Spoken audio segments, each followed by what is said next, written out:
Hey yo, what's up guys? I'm Sokim and welcome back lagi to my YouTube channel. Nah teman-teman yang sudah ngeklik video ini dan juga nonton video ini, thank you so much ya. Dan aku doakan kalian menonton diberikan kesehatan, kebahagiaan dan juga God bless you. By the way, gimana kabarnya hari ini? Apakah dalam kondisi yang baik-baik saja? Atau ada dari kalian yang punya problem, lagi sedih atau lagi galau? Apapun itu, keep fighting guys, don't give up. Well guys, dalam video kali ini kita akan membahas tentang bagaimana kronologi tentang pemeran Ikal Laskar Pelangi yang ditangkap dikarenakan micet. Waduh, kok bisa kayak gitu sih? Penasaran gak? Yuk mari kita bahas bareng-bareng seperti apa cerita selengkapnya.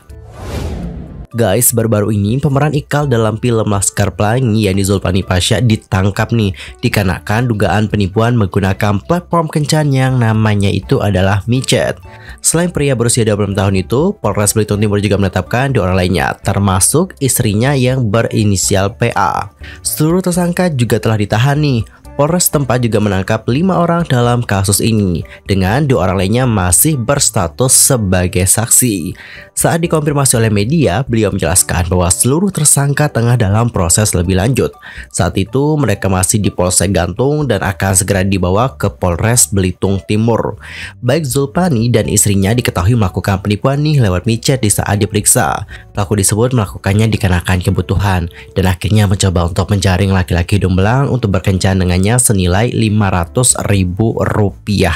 Kasat Reskrim Polres Belitung Timur yakni AKP Wawan Suryadinata mengatakan lebih lanjut, pasangan suami istri ini melakukan penipuan nih karena mereka itu tidak memiliki uang. Ide itu muncul setelah pelaku berkunjung ke rumah orang tua istri atau mertuanya Zulpani Pasha di Belitung Timur untuk membeli oleh-oleh. Jadi intinya adalah dikarenakan Zulpani Pasha ini pengen beli oleh-oleh untuk mertuanya nih, dia pun akhirnya punya ide untuk melakukan penipuan dengan menggunakan micet. Dan untuk orang yang ditawarkan di dalam micet itu adalah istrinya sendiri, gitu teman-teman. Zulpani Pasha juga hanya bisa tertunduk saat dihadirkan Polres Belitung Timur sebagai tersangka kasus penipuan dengan senjata tajam. Usai dirinya ditetapkan sebagai tersangka, bintang film Laskar Pelangi itu menyampaikan permohonan maaf. Zulpani Pasha sekaligus mengklarifikasi tentang kabar dirinya yang melakukan aksi pembegalan. Dan seperti inilah bagaimana statement dari Zulpani Pasha, langsung aja aku bacain. Yang pertama, saya minta maaf kepada warga Belitung dan seluruh warga Indonesia karena sebelumnya sempat diberitakan saya yang membegal dan lainnya. Zulpani Pasha kemudian mengaku apa yang dilakukannya merupakan tindak pidana kejahatan yang merugikan karirnya sebagai aktor. Zulpani Pasha kemudian berusaha membela diri mengenai motif dirinya dan sang istri yang melakukan aksi penipuan dengan senjata tajam. Hal itu katanya dipicu oleh kebutuhan ekonomi. Zulpani Pasha pun kembali menuturkan, hanya saja saya dari awal tidak ada niatan untuk melakukan tindakan kejahatan karena memang dipicu oleh faktor ekonomi. Dalam pengakuannya, Zulpani Pasha juga membantah menjual sang istri yakni Putri Amelia. Ia pun kembali menjelaskan, tidak, kalau menjual istri saya tegaskan tidak benar itu. Yang dapat aku tangkap istrinya ini ya cuman untuk jadi umpan doang, nipu laki-laki hidung belang. Itu sih yang dapat aku lihat. Dan guys, bagaimana pendapat kalian? Entar komen ya di kolom komentar. Kemudian Zulpani Pasha juga menegaskan kalau dirinya sangat hilaf dengan kejadian tersebut dan dia juga meminta maaf. Kemudian, Kasat Reskrim Polres Belitung Timur yakni AKP Wawan Suryadinata mengatakan ide melakukan penipuan itu muncul di saat tersangka ke tempat mertuanya yang berada di Belitung Timur. Saat itu dia mengaku nih tidak punya uang untuk membeli oleh-oleh. Adapun untuk beliau kembali mengungkapkan lebih lanjut, untuk perencananya sih dari Tanjung Pandan Belitung.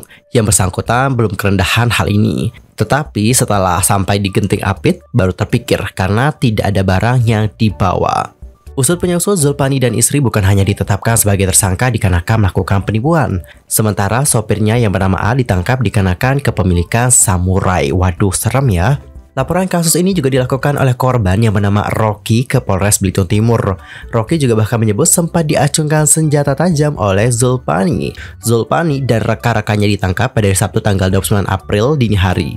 Ia pun diduga melakukan tindak pidana pasal 2 ayat 1 Undang-Undang Darurat Nomor 12 Tahun 1951. Wawan juga mengatakan bahwa sebelum ditangkap, ZP dilaporkan mengacungkan senjata tajam jenis katana ke pengguna jalan. Tepatnya adalah di sekitar jembatan Bom Gantung, Belitung Timur pada hari Jumat tanggal 28 April. Jadi mereka ini menakut-nakuti pengendara yang melintas di sekitar lokasi jembatan tersebut.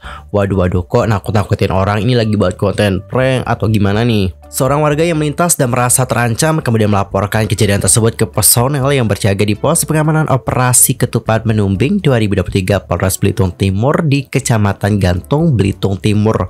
Anggota Prospam Gantung dan juga personel Prospam langsung mengejar Zulpani dan teman-temannya dikarenakan meresahkan pengguna jalan. Saat pengejaran, personel dari Prospam Operasi Ketupat Menumbing 2023 Polres Belitung Timur juga menerima laporan tabrak lari yang sudah dilakukan oleh Zulpani dan kawan-kawannya pada hari Sabtu tanggal 29 April pukul 01.00 waktu Indonesia Barat. Kemudian nih, pada dini hari pukul 02.00 waktu Indonesia Barat, Zulpani dan rekannya barulah bisa ditangkap. Saat anggota mencoba menghentikan kendaraan itu, pengemudi mobil yang ditumpangi oleh Zulpani sempat mendabrak kendaraan yang dikendarai oleh anggota Prospam. Wawan kemudian mengungkapkan bahwa pengemudi menabrakkan kendaraan yang dikendarai oleh anggota Prospam sampai ringsek nih ke bawah kolong mobil pelaku tersebut. Wah, cukup kaget juga sih dan apa yang terjadi sama Zulpani, kok bisa gini banget ya. Karena guys, selepas dari kasus hukum yang menjeratnya, Zulpani ini adalah salah satu sosok yang cukup berprestasi di masa belianya. Untuk yang belum tahu ya, Zulpani Pasha ini merupakan aktor asal Tanjung Pandan, Bangka Belitung yang lahir pada tanggal 7 Juni di tahun 1996. Yang kemudian memulai debut aktingnya di film Laskar Pelangi di tahun 2008. Dalam film yang disutradarai oleh Riri Riza itu, Zulpani berperan sebagai Ikal, seorang bocah jenaka dengan ciri khas rambutnya yang ikal. Ia pun kembali tampil di dua sequel Laskar Pelangi yang berjudul Sang Pemimpi di tahun 2009 dan Laskar Pelangi 2 Edansar di tahun 2013. Berkat penampilannya sebagai Ikal di Laskar Pelangi, Zulpani juga pernah dinominasikan di ajang Indonesian Movie Actor Award di tahun 2009. Ia dinominasikan untuk kategori aktor pendatang baru terbaik dan aktor pendatang baru terfavorit. Namun ia hanya berhasil memenangkan kategori aktor pendatang baru terfavorit saja. Zulpani juga sempat membintangi dua serial dalam beberapa tahun terakhir. Yang pertama adalah Negeri Lima Menara di tahun 2019 dan serial Ratu Drama di tahun 2022. Di Negeri Lima Menara, Zulpani berperan sebagai Iskandar dan beradu akting bersama dengan Prilly Latukonsina juga Aryo Wahab. Sementara di serial Ratu Drama, ia berperan sebagai Sabar dan beradu akting dengan Enzi Storia dan juga Rachel Amanda. Kondisi ekonomi dari Zulpani diketahui sempat memburuk nih, khususnya di saat pandemi COVID-19 beberapa tahun lalu. Bahkan ia sempat menganggur dan hanya membantu sang ayah bekerja di ladang. Well teman-teman, jadi seperti itulah bagaimana kronologi lengkap mengapa untuk Ikal Laskar Pelangi bisa ditangkap. Jadi memang ada beberapa hal yang membuat dirinya ditangkap, mulai dari penipuan, habis itu menakut-nakuti orang dengan menggunakan senjata tajam, sampai kasus tabrak lari. Wah, parah juga sih ya.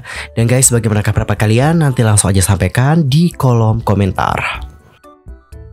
Well guys, topik tadi menutup perjumpaan kita untuk hari ini dan aku juga mohon maaf jika ada kesalahan baik itu dalam ucapan, sikap, tindakan, and everything. I'm so sorry banget. Dan mungkin ada kesalahan informasi, nanti langsung aja koreksi dengan cara komen di kolom komentar. See you next time dan juga selamat beraktivitas. Goodbye.